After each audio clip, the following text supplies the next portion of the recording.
자, 미국 주식 투자하고 싶은데 여전히 뭔가 멀게 느껴지시는 분들을 위해서 무작정 한번 따라해보면 그 답을 찾을 수 있는 코너죠. 미국 주식 무작정 따라하기, 계속해서 MTN 이학년 전문위원과 이야기 나눠보도록 하겠습니다. 위원님, 근데 저희가 오늘 기업을 공개하기 전에 세일즈포스닷컴이 다우지수에 편입된 것에 대해서 좀 추가적으로 하실 말씀이 있으시다고요? 네, 지금 저도 이제 미국 시간하고 잠시 전에 한 15분 전에 나온 거기 때문에 저도 이제 속보 좀 확인하고 말씀드리는데요. 물론 공식적인 건 저희 내일 다시 한번 더 자세히 있으면 말씀드릴 텐데 애플이 오늘 이제 애플이 모든 것의 어떤 출발점이었다는 얘기를 하고 있습니다. 뭐냐면 애플을 아시다시피 다우지수는 시가총액이 아니라 주가에 대한 거로서 평균을 내서 하는 거기 때문에 이 가격이 중요한데 애플이 지금 $500 넘는 거 $400 수준에서 지금 발표를 했고 $500 지금 넘지 않습니까? 그럼 100몇십 달러 되면 기존 대비 가격이 4분의 1 확 줄어오는 거 아닙니까? 그러면 지금 애플이 가장 큰 영향을 미치다가 지금 전체적으로 30개 주식 중에서 가격을 보면 16번째로 훅 줄어들거든요. 그럼 어떤 효과가 있냐면 다우지수에서 기술주의 비중이 상당히 훅 떨어지는 겁니다. 다우지수에서는 지금 5종목이 IT에 분류되어 있거든요. 다만 그중에서 IT 같지 않은 IT인데 그게 뭐 대표적인 게 비자른 게 들어가기 때문에 성격을 약간 반영하기 못한다는 주장이 있었는데 그러다 보니 그거를 메꾸기 위해서 세일즈포스닷컴이 들어갔다라고 보셔야 되겠고요. 그렇게 지금 일단 설명을 하고 있네요. 그러니까 그런 것들을 유지하기 위해서 다우지수 일관적으로 유지하기 위해서 보조적인 어떤 거를 위해서 세일즈포스닷컴이 들어간 거로 지금 얘기가 나오고 있습니다. 아, 그러니까 뭐 세일즈포스닷컴 뭐 이게 다우지수랑 그러니까 지수라고 하는 걸 만들 때는 지수의 그 성격과 대표성을 이제 분명히 갖고 있어야 되는데 그 대표성을 갖기에는 IT가 좀 비중이 너무 많이 준다. 그렇죠. IT와 관련된 게 하나 더 필요하다. 아, 알겠습니다. 그리고 참고로 세일즈포스닷컴이 가격은 $200 하거든요. 그러니까 그런 것들에 대한 모든 것을 고려해서 일단 두 개가 바뀌었고요. 나머지는 뭐 일반적인 현상으로 바뀌었다고 보셔야 되겠습니다. 알겠습니다. 자, 이렇게 다우지수에 편입됐던 그 사연까지 한번 들어봤고 오늘 무작정 따라하기에 바로 그 기업은 엔비디아입니다. 엔비디아 뭐 누가 설명 안 해도 알 정도인데 자, 기업에 대한 이야기부터요. 그러니까 저희가 워낙 많이들 알기 때문에 저희가 작년 9월부터 이 코너를 시작했는데 사실 한 번도 안 다뤄갖고 저도 깜짝 놀랐습니다. 그랬었어요? 저는 당연히 다룬 줄 알았어요. 그러니까 저도 한번 찾아봤거든요. 근데 사실 저는 개인적으로 보면 리사수라는 AMD를 좋아했기 때문에 AMD는 2번 했는데 AMD는 2번 했는데 엔비디아는 안 해갖고 저 스스로도 깜짝 놀랐는데요. 이건 이제 잘 아시는 분은 저희보다 훨씬 많이 내용을 아실 겁니다. 컴퓨터 내용을 좋아하시는 분요. 그래서 그 전문가들의 눈높이는 저희 못 맞춘다고 지금 말씀드리겠고요. 컴퓨터 GPU 설계 회사이자 독립형인 어떤 GPU 리테일 시장에서의 점유율 그리고 자율주행 자동차 부분에서 어떤 그 칩에서 1위를 달리고 있는 회사가 되어갔고요. 제일 많이 아시는 건 소위 저 지포스죠. 저 지포스 저 브랜드 하나를 많은 사람들을 설레게 하고 그래서 10년 전, 15년 전에 게임을 하는 분들이 저거를 별도로 사기 시작한 거죠. 예전에는 소위 칩셋이 하나 그냥 메인 보드에 있었는데 이제는 저거가 카드를 별도로 끼는 그 GPU 시장을 소위 이제 개척해 나간 것이 바로 이 회사가 되겠고요. 시가총액은 3천억 달러가 넘어섰습니다. 오늘도 넘어서 있는데요. 그럼 올해 2천억도 올해 넘어섰고요. 3천억도 올해 얼마 전에 넘어섰습니다. S&P 500 기업에 1,515위로 들어가 있고요. 대만 출신 젠슨황이 1993년 4월에 캘리포니아에 설립했는데요. 이 젠슨황이 또 어디 출신이냐면 물론 스탠퍼드 대학 나오고 했지만 출신은 AMD 출신이라는 것도 꼭 기억하시면 좋을 것 같습니다. 나스닥은 99년에 상장했습니다. 와, AMD 출신이 나와서 엔비디아를 만들었는데 AMD는 또 지금 리사수 회장이 좀 리사수 박사가 잘 이끌어가고 있고 좋습니다. 와. 가족끼리 경쟁하고 있는 거네요. 그 엔비디아 제품 그 GPU에 대해서 좀 설명을 해주시면요. 말이 나온 김에 그래서 그 AMD는 또 누가 만들었냐 그러면 뭐 거기 유명한 사람이 만들었지만 그 사람들은 처음에 인텔의 하청업체였습니다. 그런 스토리가 있고요. 그래서 이제 일부 사람들끼리 얘기해서는 미국 이제 사생활이 많이 보호되어 있지 않습니까 우리나라보다. 그래갖고 리사수랑 이 젠슨왕이 뭐 사촌이라는 얘기를 많이들 합니다. 미국에서도 하고 한국에서도 얘기하는데요. 뭐 리사수가 공식적으로 그게 아니라고 공식 회개했으니까 그거는 사실 아닌 걸로 일단 이해하시면 될 것 같고요. GPU라는 것은 결국 그래픽 처리 장치죠. 그래픽 프로세싱 유닛이라는 건데요.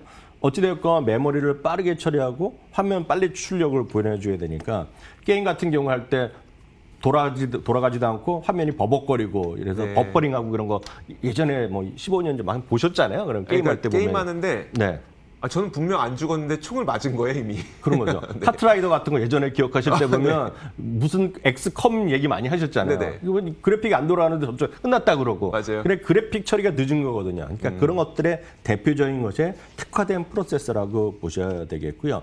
반면에 이제 CPU라는 것은 범용이죠. 그러니까 하나의 몽땅을 해서 범용, 그러니까 두뇌 같은 건데 여기서 그 저희 GPU라는 것은 특화된 카드다. 사운드 카드도 굳이 지금도 보신 그 유튜브나 하신 분 중에서도 안에 꽂혀 있는 게 아니라 아직도 사운드 블래스터에서 별도로 외장 사운드 카드 쓰는 사람이 있거든요.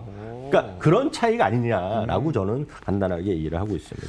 그렇다면 엔비디아는 본인들이 이제 주력으로 하고 있는 분야는 어느 쪽에 뭐 데이터 센터도 있을 거고 네. 그냥 컴퓨터 노트북도 있을 거고 어느 쪽입니까? 그거는 이제 회사의 홈페이지에 들어가면 딱 아는데요. 회사 홈페이지 제가 어저께 들어가 봤더니 딱 4개의 메인 화면을 그 슬라이딩 시키는데 첫 번째는 역시 데이터 센터입니다. 지금은 엊그저께 발표한 실적에서도 데이터 센터 매출이 게임 분야보다 더 커졌다고 얘기할 정도니까요. 데이터 센터를 가장 먼저 보여주고 있고요.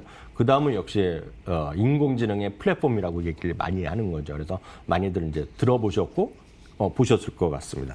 다음은 역시 게임 분야죠. 그러니까 게임 분야에서 여기에 이제 특화되고 여기에 플랫폼을 기반하는 걸 안 하면은 뭐 게임도 아니라는 얘기를 흔히들 많이 하시잖아요. 네네. 그래서 아마 자제분들이 게임 좋아하고 뭐 노트북 하나 새로 바꿔야 된다 그러면 흔히 약간 저렴한 거 네. 사주려 그러면 엄마 아빠 한 소리 듣잖아요. 그거 안 된다고. 그쵸. 그러니까 그럴 때 들어가는 것이 바로 이런 것들이 되겠고요. 특히 이제 그 다음이 이제 자율주행차죠. 사실 자율주행차는 이슈가 많은 것이요. 예전에 보면 기억하실지 모르겠지만 재작년인가요? 그 테슬라도 이제 엔비디아랑 같이 일을 하다가 네. 테슬라가 끊었잖아요. 맞아요. 네. 그렇지만 여전히 한쪽에는 테슬라의 칩이 있고 물론 뭐 우리나라도 삼성이 한다, 현대한다 하지만 결국은 지금 전 세계 메인은 테슬라의 그 인공지능 자율주행 칩이 있고 또 하나가 반대가 엔비디아가 지금 맞아요. 있는 거죠. 그러니까 네. 다 그 게임이라고 일단 이해하셔야 되겠고 그래서 참고로 테슬라가 지금 제가 알기에는 모델 그 3세대 지금 칩을 쓰고 있는데요. 4세대 칩을 이번에 또 9월 20일 날 발표한다는 그 루머로 자기네 미국 애들 그런 애들 얘기 있는데요. 그것도 역시 자기네가 독자 개발하고 생산은 TSMC에서 한다는 거거든요. 네네. 그런 루머가 있는데 여하튼 양대 축이 있는데 한쪽은 테슬라고 한쪽은 엔비디아다라고 일단 이해하시면 되겠습니다. 네, 알겠습니다. 근데 이제 엔비디아가 사실 올해만 보면은 주가 상승이 굉장히 높았지만 네네네. 그 비트코인 열풍 끝나고 나서 한 2년 내지 3년 동안 주가 부침을 겪었었잖아요. 그러니까요. 그림만 보시면 딱 이해하실 것 같은데 네네. 그때 2017년부터 18년인가요? 그때 아주 광풍이 불었잖아요. 맞아요. 네. 암호화폐. 암호화폐 비트코인 갖고 얘기했을 때요. 주가가 이게 지금 떨어진 거가 지금 보면 아무것도 아니겠지만 이게 3분의 1 토막이 났습니다. 아이고. 그래서 네. 주가 이 그림 보시면요. 그렇지만 이제 2019년부터 주가 하반기부터 회복했고요. 그러다 보니 작년에는 물론 회복은 했지만 작년에는 주가의 핵심은 엔비디아가 아니라 AMD가 1등을 해 먹었거든요. 지금 이제 다시 서로 업선이 됐어요 하고 있지만 최근에 보면 엔비디아가 더 잘 나가고 있는데요. 2020년에 주가가 뜬 것은 가장 중요한 것은 역시 코로나19의 영향에서 오히려 긍정적인 영향을 받은 거죠. 그러니까 결국은 집에서 다들 일하는 분위기, 재택근무 이러다 보고 집에서 놀고 있으니 결국은 PC나 노트북에 대한 수요, 그리고 좋은 수요가 늘어날 수밖에 네네. 없겠고요. 집에서 게임하고는 안 사주더라도 엄마 아빠한테 그런 거죠. 공부하려면 학교에서 집도 안 가고 하는데 학교 선생님이 영상을 틀어주는데 안 보여. 이러면 할 말이 없잖아요. 그렇죠. 그러니까 바꿔준 거거든요. 이런 것들이 전체적으로 나오면서 시가총액 2천억, 3천억 달러까지 돌파를 시킨 것이 현실이 되겠습니다. 사실 그 2017년 이후, 그러니까 비트코인 광풍 이후를 떠올려 보더라도 그 당시에도 많이 나왔던 내용이 많이 이제 그래픽 카드를 많이 만들었는데 네. 이제 열풍 끝나고 나니까 재고 처리 때문에 실적 엄청 안 좋았었잖아요. 네. 결국 주가가 다 실적이었었네요. 그런 거죠. 결국은 주식은 실적대로 갈 수밖에 없는 거다라고 보셔야 되겠고요. 일단은 여전히 성장하기 때문에 결국 매출이 늘어나는 것이 더 중요하겠죠. 이들 기업에는. 네네. 앞서 말씀 재고 처리하는 것도 많이 문제가 될 텐데요. 엊그저께 이제 실적을 발표했는데요. 매출이 50% 늘어났고요. 주당이익이 무려 76%가 늘어났습니다. 이 코로나 같은 엄중한 시기에 이런 일이 벌어진 거가 되겠고요. 특히 이제 데이터 센터 매출 자체가 비중 자체가 게임 분야로 늘어섰는데요. 데이터 센터가 100% 늘어난 거죠. 그리고 게임 분야 26% 늘어났습니다. 어찌 됐건 두 개가 비슷하지만 데이터 센터가 더 늘어난 거가 되겠고요. 3분기 어닝스 가이던스도 기대 이상을 발표했습니다. 다만 흥미로운 것은 그날 시간에서 주가 2% 떨어졌지만 저희가 어느 정도 예상했던 대로 월가에서는 최소 3명이 $600를 가격을 제시하기 시작했거든요. 네네. 근데 이 그림 그 다음 그림 보시면 결국은 주가라는 거는 결국은 실적이거든요. 엔비디아의 주가랑 매출의 흐름인데요. 똑같이 가지 않습니까? 그러네요. 그러니까 결국은 많은 분들이 저 보라색이 그 매출인데요. 영업도 다 마찬가지입니다.